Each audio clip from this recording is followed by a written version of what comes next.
San Diego, mid-September 2013. Inside Nirvanix, an enterprise cloud storage provider that has raised more than $70 million in venture funding and serves major corporate clients with petabyte-scale storage needs. The leadership team has just realized they are out of money. The internal conversation is the conversation every failing company eventually has. They are not going to make payroll the month after next. The board is not going to put more in. The acquirer they were hoping for has stepped away. The deadline has moved. What happens next is the part of the story that becomes a teaching case for the entire cloud architecture industry. On the 16th of September 2013, Nirvanix announces its shutdown and gives its customers 2 weeks to migrate their data elsewhere before the service is turned off.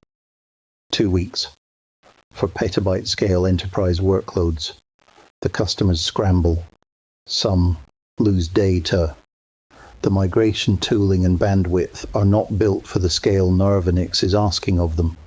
Multi-petabyte transfer at speed against an arbitrary 2-week deadline was not what any of these companies had architected for. The shutdown itself is not the disaster. Companies fail. The disaster is the announcement. The failure mode wasn't that Nirvanix went under, which happens. It was that they gave no warning and no glide path. The deadline that had moved internally took 2 weeks to reach the people who would have to respond to it. 2 weeks of warning is 2 months of pain. The Nirvanix shutdown becomes the canonical case used in cloud architecture training for why multi-vendor redundancy and tested exit plans aren't paranoia, they're a baseline.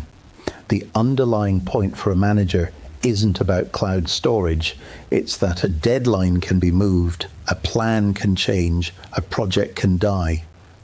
What cannot happen is that the people depending on it find out too late to respond. So let's go to the office and work through it.